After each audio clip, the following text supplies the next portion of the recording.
Hello and welcome to the Southern Scouser. It's been a little while. It has been a little while. Lots and lots going on. Lots of changes. Lots of some good, some not so good. But I'm still here. I'm still breathing. So it's all good. Obviously, most of my stuff now is on the Red Sea podcast. So not a lot on this channel at the moment for quite a while. But I want to get back into it because it's kind of where it all began. I've kind of fell off a bit, but I'd like to get back to it again. So thank you for sticking with me. If you're still subscribed, if you've jumped ship, then fair play. But yeah, more regular videos coming this way. So definitely hit that subscribe button. Give me a like, drop me a comment. It is much appreciated. So I've got my colours on. Doing my refereeing tonight, so wearing the colours nice and true. In a Morrison's car park in Leighton Buzzard, which is where I'm from, aka obviously the Southern Scousers. So Liverpool fan since I was about 6 years old, and still going. So yeah, stuck with them through thick and thin. Hodgson days. Anybody that got through that is a true Liverpool fan, no matter where they were born. So yeah, get on with the video, I hear you say. So where are we? Quadruple. What do we think? Carabao Cup in the bag, FA Cup final. We're now 3 points behind Manchester City with 3 games to go, and a Champions League final against Real Madrid, the last game of the season. So I want to start with that Champions League because Liverpool's route to the final, difficult group on paper. In reality, 6 wins from 6. Last 16 tussle with Inter Milan. Not easy, but not. I never felt we were under pressure. It was only a 2-1 aggregate scoreline, which sounds quite close, but I never felt that we were in danger of going out. We were 2-0 up away from home. Conceded at home 1-0, but again, I don't know. Inter just didn't feel that they had anything more to give. So yeah, again, it was a fairly straightforward one to get through. Benfica in the quarterfinals, again, a nice away win to start with. Not ideal at home, but again, the buffer of the couple of goals was enough to, again, not feel too worried about going through.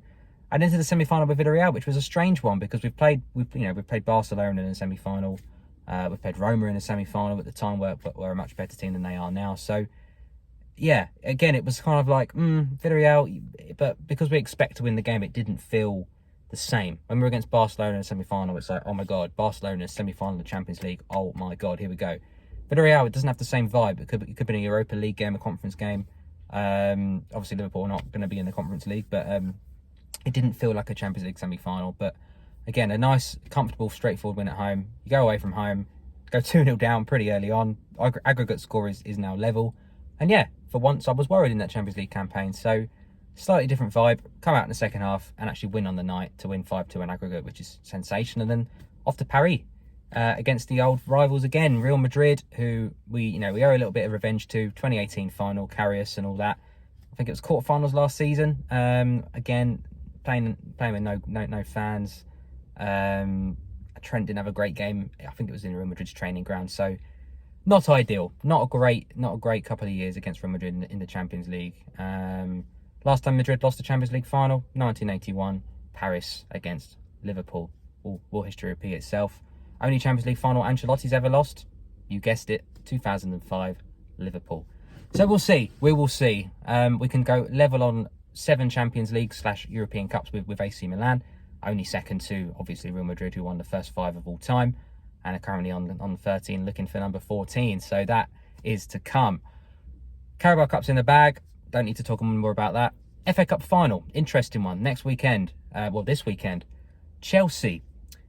Rematch of the Carabao Cup final. I'm thinking, okay, Carabao Cup, let's be honest, could have gone either way. Very, very good game of football. All the way to penalties. The goalies score and miss. Could have gone any way. So lucky on the day, but in terms of the teams, extremely tight, extremely level, well matched. However, lately, Chelsea's form fallen off a cliff. To be brutally honest, Rudiger's announced he's leaving. Christensen's announced he's leaving. Azpilicueta, will he stay? So yeah, they're in a spot above her. Form-wise, the likes of Kante, Kovacic haven't been in great form. Havertz, patchy. Werner, patchy. Lukaku got a couple at the weekend. First goals he scored in months. So more confident for this one. I feel that this could be an FA Cup win. To win both domestic cups in the same season would be good. If it was 10 years ago, it'd be amazing. But with the team that we have right now, Trent said it, 1 trophy is kind of minimum expectation, really. 2 trophies, yeah, depending on what they are. 3 trophies. Here we go. This is a special season. 2001, UEFA Cup, League Cup, FA Cup. This could be better than that. We still talk about that season. This could be better. This could be League Cup, FA Cup, and Champions League. That is a sensational season. Premier League and quadruple is where you go. You go from extremely good season to that's it. That you can't get any better than that. You can't get any better than that. So that's it. Premier League. Next game up, Aston Villa, Steven Gerrard, Philippe Coutinho. They've been in shocking form. They had a great little manager bounce when Gerrard came in. Definitely dipped since then. Won at the weekend, 3-1 away to Burnley, which was a surprise. I didn't see that result coming. Burnley have been in good form. Villa not so much, but you'd expect Stevie G to step aside, right? Maybe not. I think we get the win, personally, against Aston Villa. I think we're at home. I'll have to double check that. But, yeah, the draw against Tottenham was the problem. And a lot of Liverpool fans were quite confident. I was always looking at that game as the one that could be the potential banana skin. 1 point behind, breathing down their necks. Even a draw is curtains for Manchester City. Now they can afford a draw and still stay top of the league by a point. 3 games to go. They've got Wolves away, West Ham away. I think they're the games we've got to hope that they lose or they draw both. I don't see it. I don't see it personally. It's a shame because so close to immortality with all 4 trophies on offer. But I think we're going to come up short in the league. I hope I'm wrong. Champions League looks... I would back us against Real Madrid. I'll get into that in a minute. FA Cup, as I've said, I back us against Chelsea and Carabao Cup in the bag. So, yeah, interesting to see what's going to happen in the Premier League. We're relying on snookers. We're relying on a couple of snookers, really, unless Manchester... I mean, even if Manchester City lose and we win, it could be down to goal difference. The head-to-heads are the same, 2 draws. I think it was two draws as well, to be fair. So yeah, it could come down to goal difference. I think there's 4 goals in it at the moment. So say City lose 1-0 and we win 3-0, we'll be level on points, on goal difference, on head-to-heads. If that finishes like that in the end of the season, I think there has to be a Premier League playoff match. Could you imagine the scenes? Manchester City versus Liverpool at a neutral stadium, probably Wembley, for the Premier League. Could you imagine? Wow, that would be sensational. That could be the title of this video. Potential Premier League playoff between Manchester City and Liverpool. Could it happen? Quite possibly it could. I'm surprised no one's talking about it yet, apart from me. Get it here first, guys. So that's the Premier League. We're relying on Manchester City to drop some points. They've got Wolves, they've got West Ham. We've got to stay perfect. We already had to stay perfect. We haven't. Now we're relying on a couple of snookers. So, Champions League final. What on earth happened to Manchester City against Real Madrid? What the hell? They did it against PSG. They did it against Chelsea. They're a minute from going out. They score. Okay, consolation. They score again. Wow. Extra time. Oh my God. Here we go. Penalty to Madrid. They score. They win. Oh my God. One of the greatest comebacks of all time. And I should know about comebacks, being a Liverpool fan, right? But Real Madrid are right up there with that one. Barcelona against PSG was a great comeback. Liverpool, Istanbul, Liverpool, Barcelona in 2019. And this one was sensational. Milan Deportivo was another good one back in the day. But to be that close to going out and needing to score twice, not once, and then going on to win in extra time, wow. I'm really happy it's Real Madrid. And if we lose the final, we lose the final. I'm not saying they're not a good team. I just didn't want to play Manchester City in a Champions League final. I didn't want to be the team that give them the first one. The pressure of wanting to win yourself, but the added pressure of stopping Manchester City from winning a Champions League. Wow. And the bragging rights, because it's all domestic, it's all in-house. That would have been tough. And the risk to lose to them. I think we could have done them in the final. I really, really do. But I'm so much more happy that it's Real Madrid. I don't know any Real Madrid fans, personally. So, if we lose. Madrid are a sensational team. Modric and Kroos in midfield, Casemiro, all world-class. Up front, Vinicius and Rodrigo, definitely coming up and coming and have scored against Manchester City in the last game. Both of them, Rodrigo being the hero in the Bernabeu, Vinicius getting a great goal at the Etihad, top wingers, and Benzema, the best striker on the planet. He's better than Messi and Ronaldo right now. He is. He's the best player in the world for me at the moment. Mo Salah has definitely dipped. He's not scored in open play for a long, long time, except against Man United. So other than that, since he came back from the AFCON, he's not scored an open play apart from against Man United. Correct me if I'm wrong, I think that's correct. So, yeah, at the moment, Benzema is the best player in the world.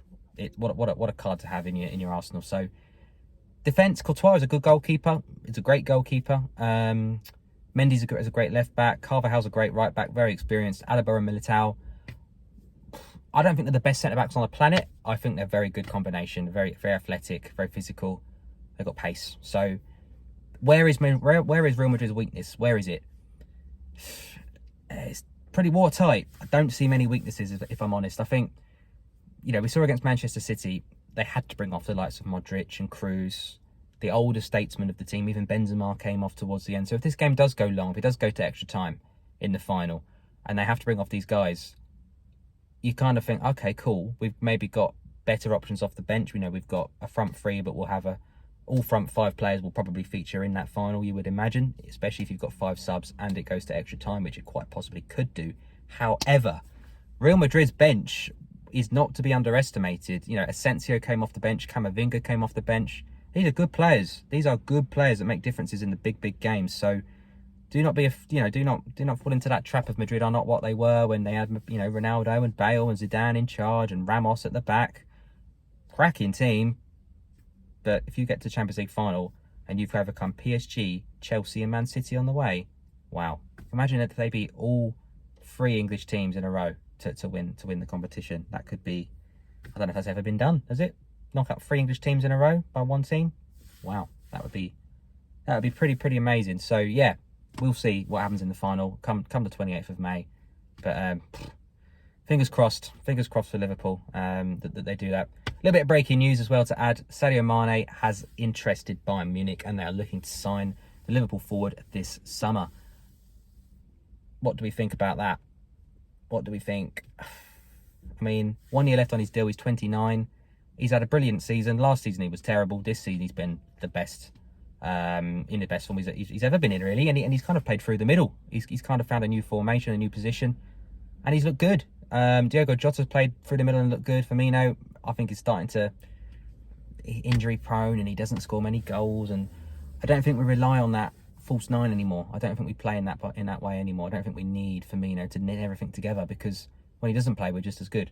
So I don't think Firmino needs to be here anymore, personally. If you were going to get rid of one, I'd keep them all.